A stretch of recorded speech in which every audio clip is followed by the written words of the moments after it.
Este trecho da carta de Paulo aos Gálatas 5, de 16 a 26,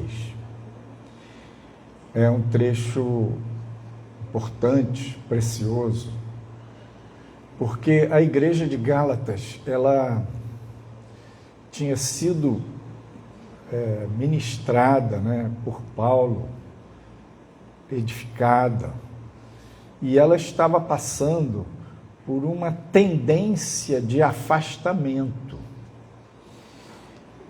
do epicentro da palavra, da doutrina do Senhor.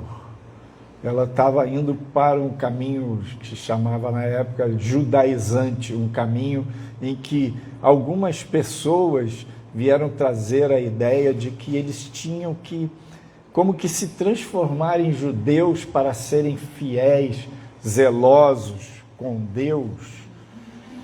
Então, a antiga aliança prevalecendo sobre a nova. E Paulo é quem foi usado por Deus para trazer essa mensagem de que a salvação é pela graça, que a gente não precisa fazer isso e aquilo dentro da lei para ser salvo, mas Cristo, Cordeiro de Deus, morreu em nosso lugar e derramou o seu sangue pelos nossos pecados. Por outro lado, a igreja de Gálatas também estava usando essa ideia da graça, da salvação pela graça, para, em nome da graça, da liberdade que Cristo traz, dar ocasião ao pecado, dar ocasião à carne. Então, de alguma forma, ao longo da carta, a gente vê dois polos.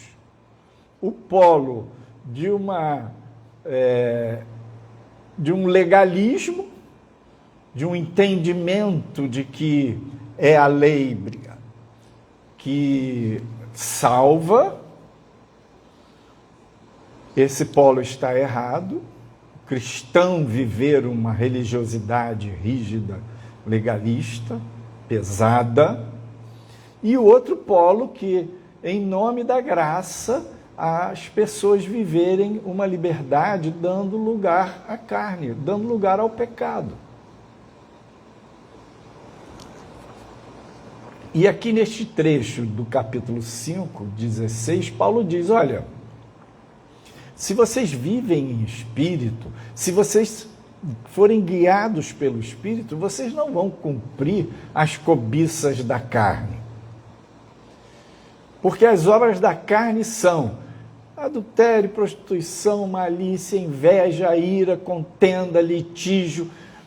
Ele vai descrevendo o que o homem natural, nós somos pecadores imperfeitos, marcados por essa natureza decaída, que a Bíblia chama de carne.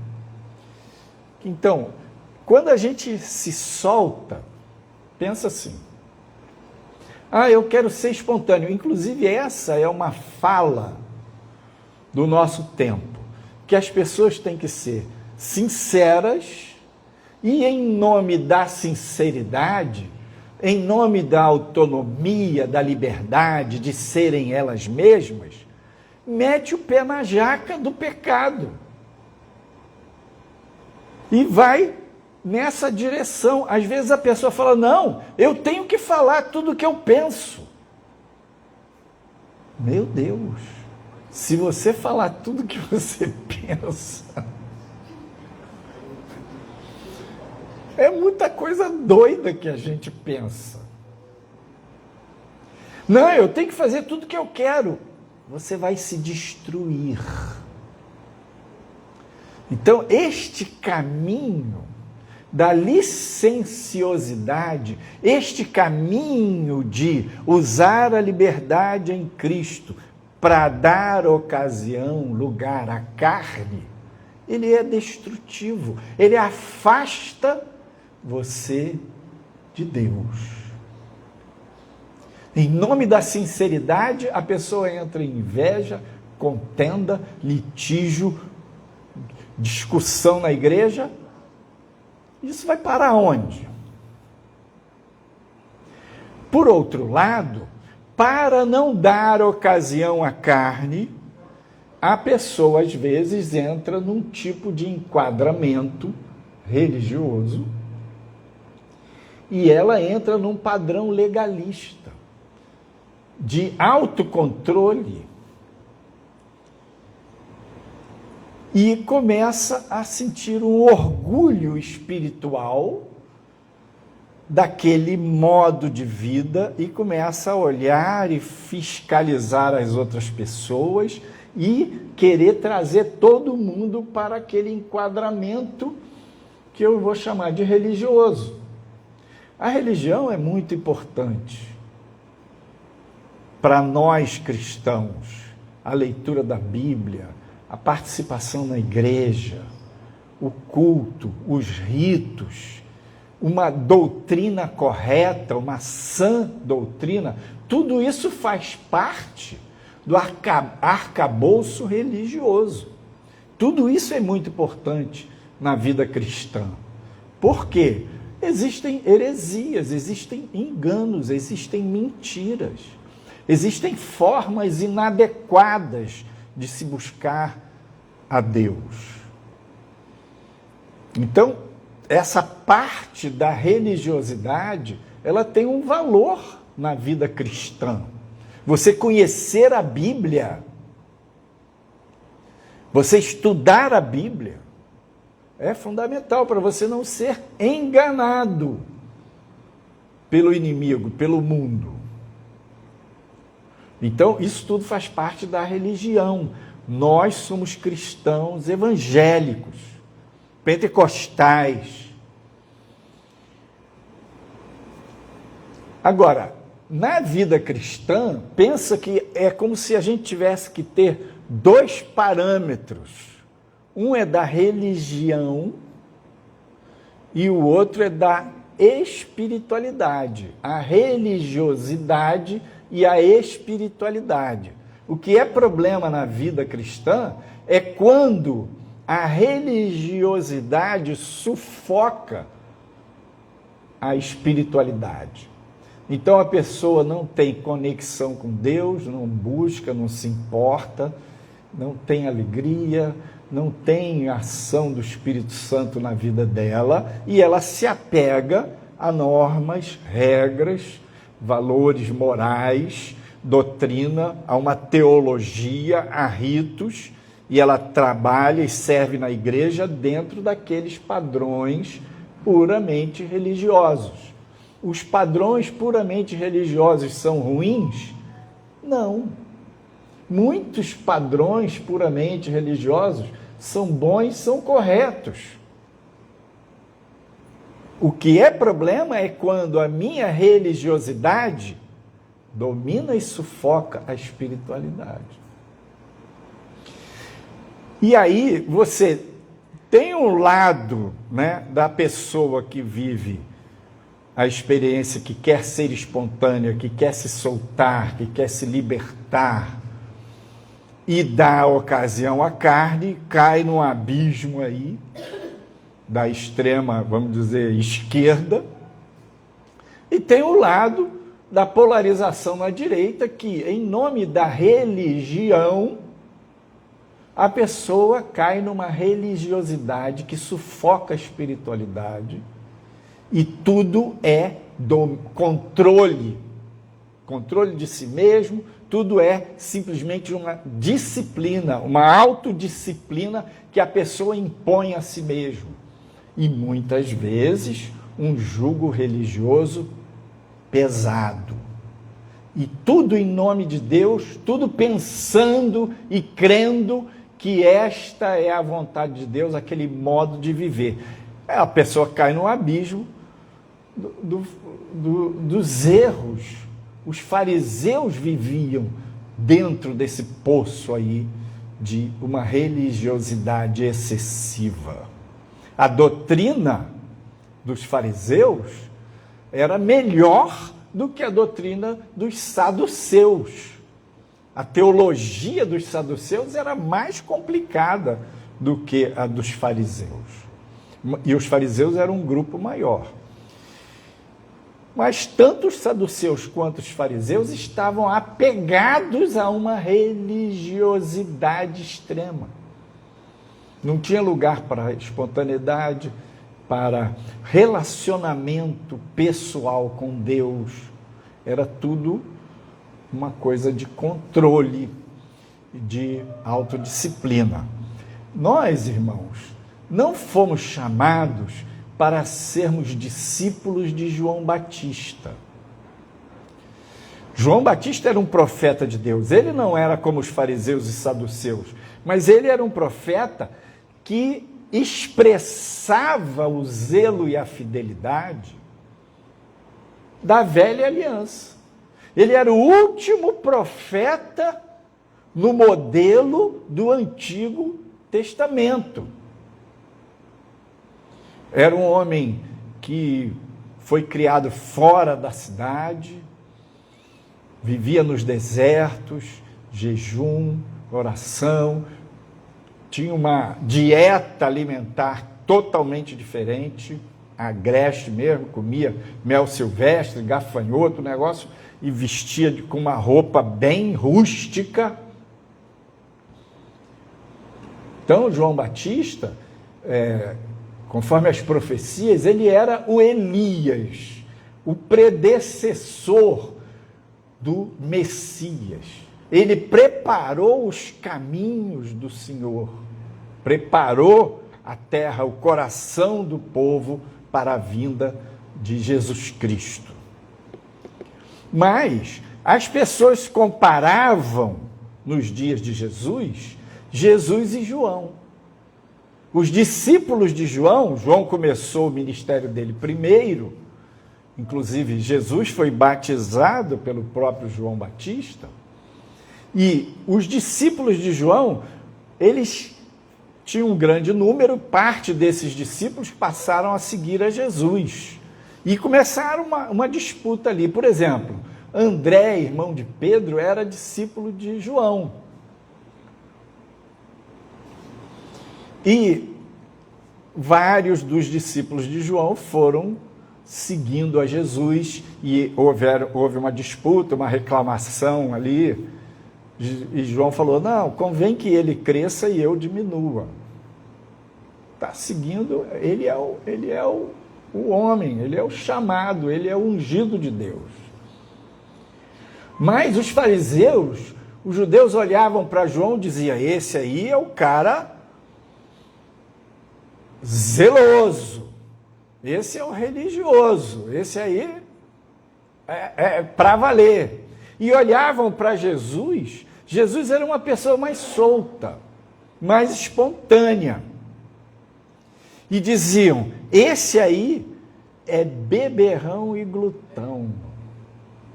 Acusaram Jesus de ser uma pessoa que ele era realmente uma pessoa mais espontânea. Mateus, que era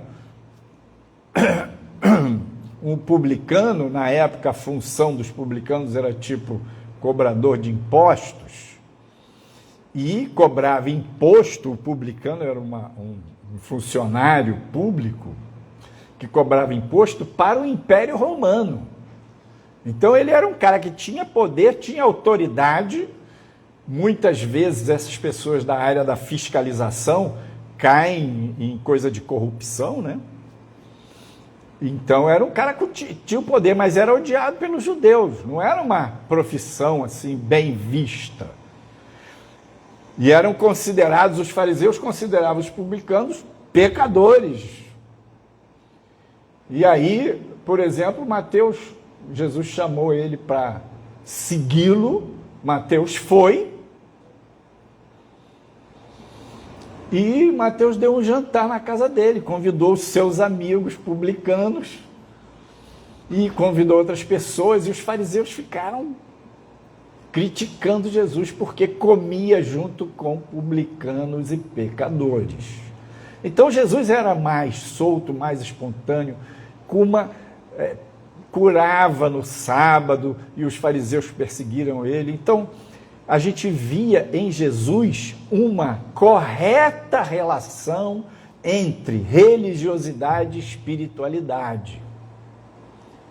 O relacionamento dele com o Pai, o amor prevalecendo e a compreensão do valor da doutrina, do valor da palavra de Deus, a compreensão correta, sem o legalismo.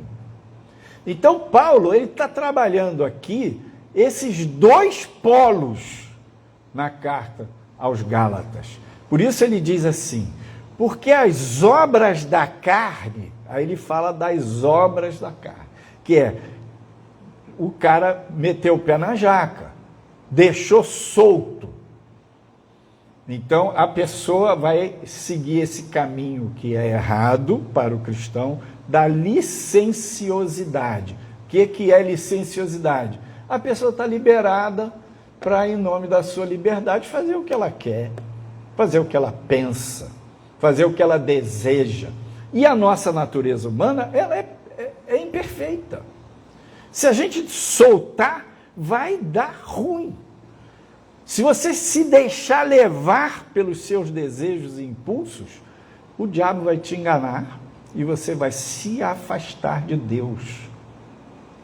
E você olha para a sua vida, hoje, olha para o seu passado, quando você andava longe de Deus, você precisa pensar, eu quero isso para mim? Paulo chama os Gálatas para essa percepção. Olha só, veja bem, onde está o fundamento da sua salvação? Não foi o legalismo que salvou vocês, não. Mas também vocês não devem dar lugar à carne, liberar geral. Então, nós não somos chamados para esse padrão de permissividade, de licenciosidade. Por outro lado, nós também não somos chamados para sermos discípulos de João Batista. E aqui eu estou usando João Batista como a representação. Ele era um homem de Deus, profeta de Deus, ungido, nada de errado. Mas eu estou simbolizando o profeta do Velho Testamento, onde muitos cristãos se miram, observam, pegam João Batista como modelo e vão para uma vivência cristã rígida. Nós somos chamados para sermos discípulos de Jesus de Nazaré. Oh, glória! Essa expressão Jesus de Nazaré é muito interessante. Porque o nome humano do Filho de Deus era Jesus. A cidade onde ele nasceu foi Belém, mas ele foi criado em Nazaré. Nazaré era uma cidade ao norte de Israel, lá na região da Galileia dos gentios. Então, para os judeus, ela não era considerada uma cidade assim santa, uma cidade muito religiosa. Ser chamado de Nazareno era um apelido, era um tipo de sobrenome negativo, meio assim de desqualificar. E Jesus não se opunha a ser chamado de Nazareno, de Galileu. Por quê? Jesus era do povo. Mas ele não era do povo no sentido do pecado. Veja bem, ele era do povo por amar as pessoas. Por perceber as pessoas, sentir, perceber o sofrimento das pessoas. Porque ele era espontâneo. Mas, como filho de Deus, era sem pecado. E o nosso dilema é que nós temos tanto a natureza do velho homem, que a Bíblia chama de carne, quanto temos um novo nascimento, um novo coração. O Espírito de Deus veio morar, habitar dentro de nós. E aí, você tem essas duas possibilidades, entende? Quais, pastor? A possibilidade de andar na carne e a possibilidade de andar no Espírito. E Paulo, ele diz aqui, veja só, nas diferentes cartas de Paulo, ele falando alguns trechos. Então, uma pergunta antes de avançar.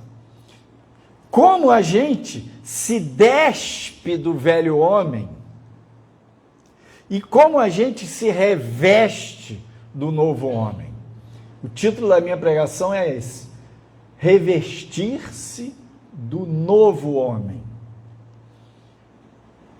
Como é que a gente faz isso sem cair nesses dois polos do legalismo, padrão João Batista, ou sem cair no caminho da leniência, da permissividade de uma vida na carne?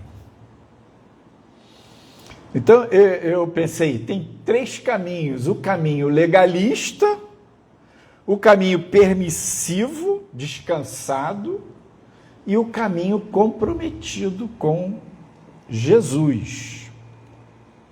Nesse caminho comprometido, Paulo fala: despojai-vos do velho homem, mortificai as obras da carne.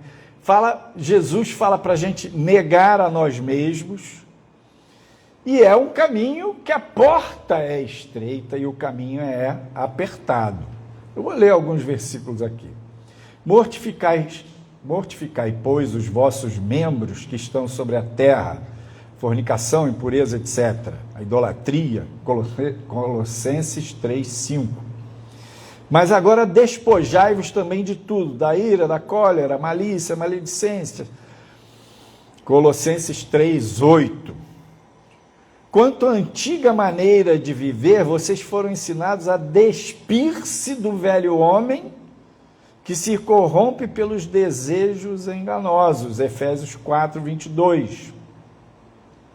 Agora, palavras de Jesus. E dizia a todos: se alguém quer vir após mim, negue-se a si mesmo, tome a sua cruz a cada dia e siga-me.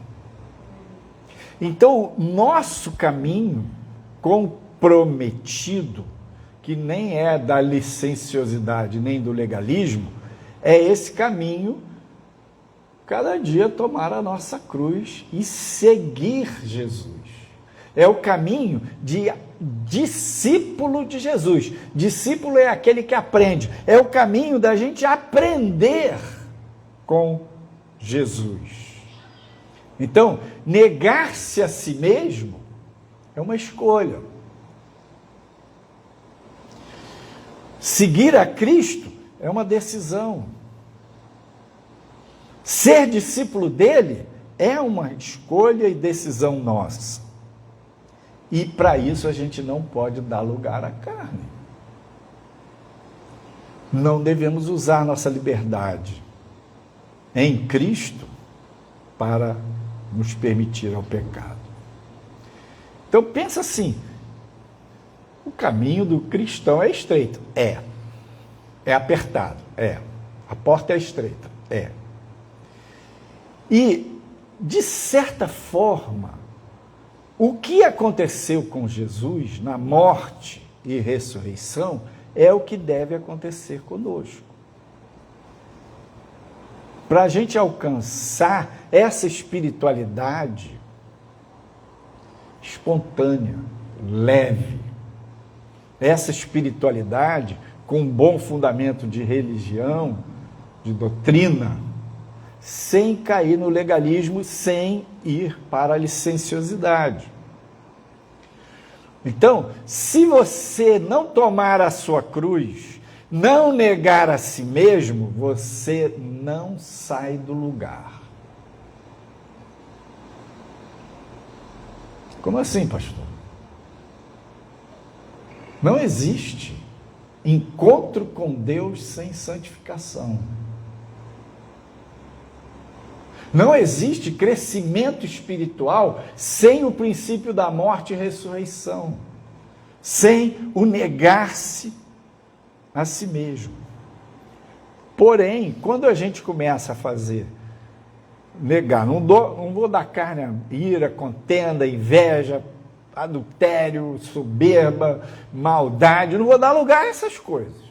Então eu procuro me segurar, mortificar, despir-me do velho homem, negar a mim mesmo. Só que, quando a gente começa a aprender a fazer isso, a gente corre o risco de entrar num padrão religioso demais, de se reprimir demais. Então, o inimigo, muitas vezes, ele tenta enganar a gente, levando a gente para o lado da licenciosidade. Ele prefere, porque o crente pé na jaca está mais vulnerável, não vai dar fruto, não tem muito risco para impactar o reino das trevas, e então ele dá linha. Agora, quando esse crente começa a querer andar com Jesus, negar a si mesmo, seguir o Senhor para valer, largar o padrão mais ou menos, o inimigo vai tentar empurrar esse crente, já que ele está zeloso, fiel, querendo se comprometer, se dedicar, vai tentar empurrar ele para o padrão legalista. Porque essa é uma forma de sufocar essa pessoa, de criar julgos, ela mesma criar julgos pesados, religiosos, de autocrítica, de crítica para os outros, de indumentária religiosa, de toda uma coisa de podes e não podes, porque isso também sufoca a vida da pessoa. Também impede que a espiritualidade tenha a sua verdadeira expressão, onde o legalismo prevalece. Então, primeiro passo é, negue-te a ti mesmo. Quer seguir a Cristo? Quer ser discípulo? Não dê lugar à carne. Aprenda a negar-se a si mesmo. Isso resolve o problema, pastor? Não, não resolve. Isso faz eu alcançar a espiritualidade? Eu negar-me a mim mesmo? Não. Mortificar as obras da carne me transforma? Não. Me despojar do velho homem me faz ser espiritual?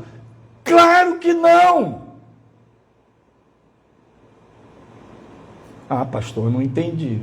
Agora me pegou. Você acabou de falar aqui que a Bíblia diz para a gente mortificar, negar, se despojar. E quando começa a fazer isso, o senhor diz que não resolve? É verdade, não resolve.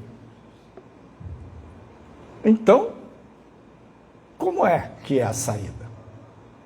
Pensa que se você não negasse a si mesmo, você não sai do lugar. Você pode se vestir de um monte de coisa religiosa, mas ficar lá, dando lugar à carne por baixo do pano, uma vida escondida. Então precisa negar-se a si mesmo.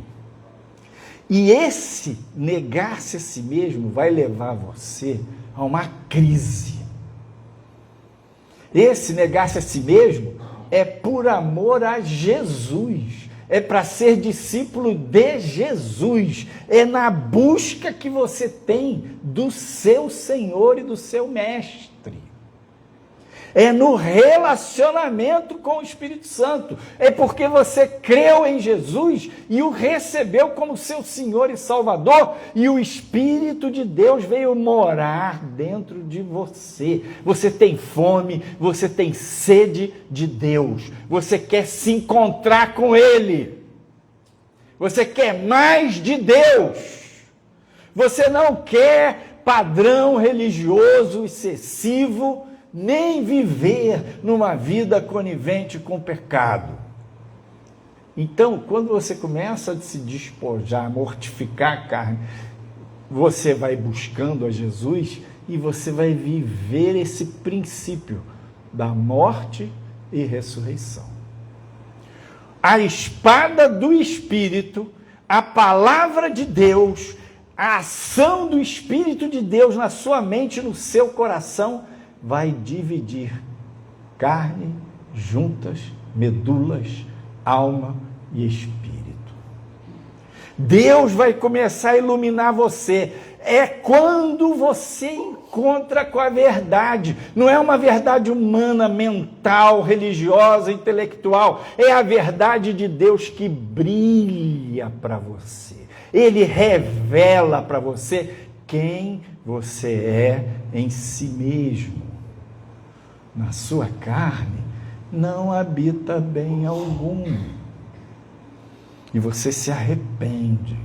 E você se enxerga. Mas ali no meio desse cadinho, porque a nossa fé é provada, cadinho é aquele equipamento que coloca o ouro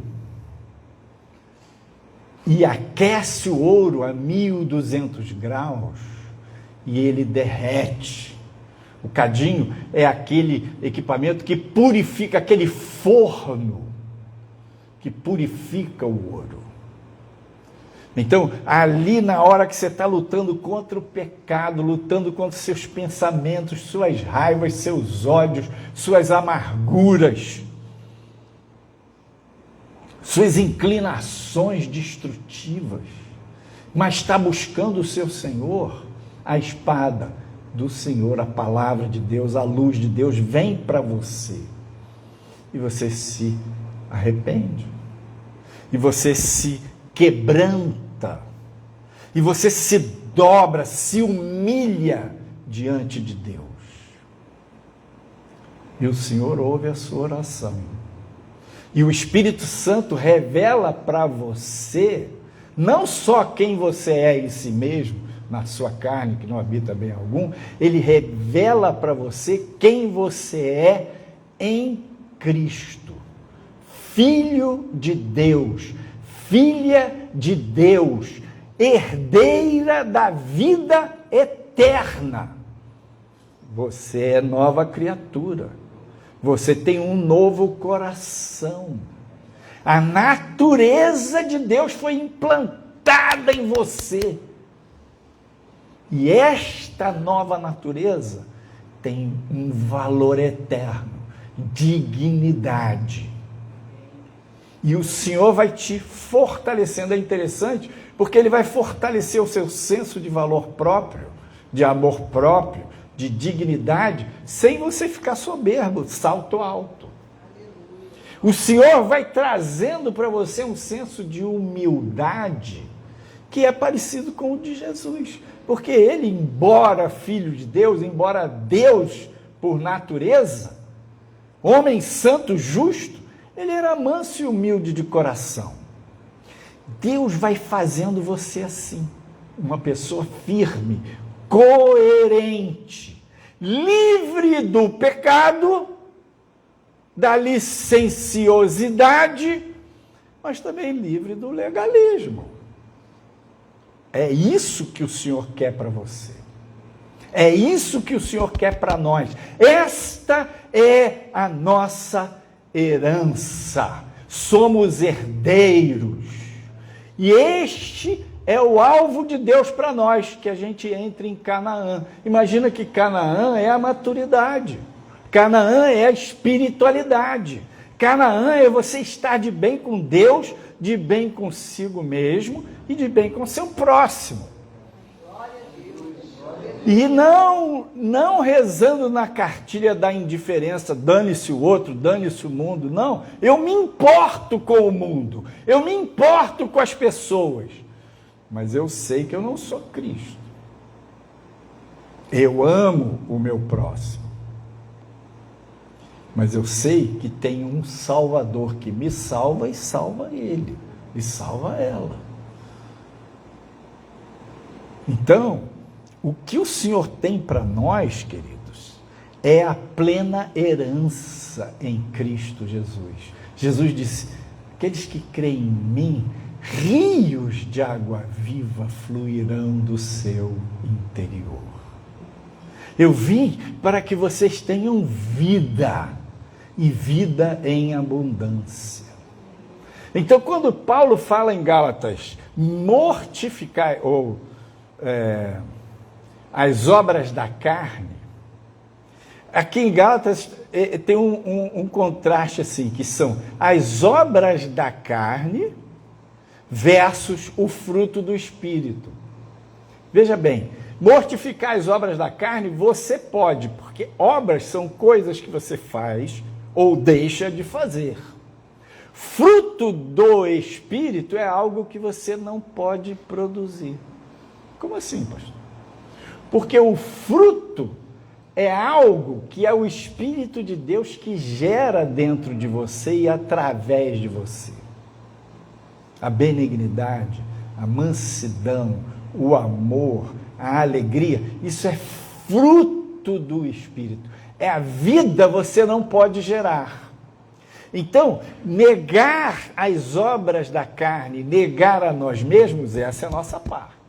Gerar o fruto do Espírito, essa é a parte de Deus.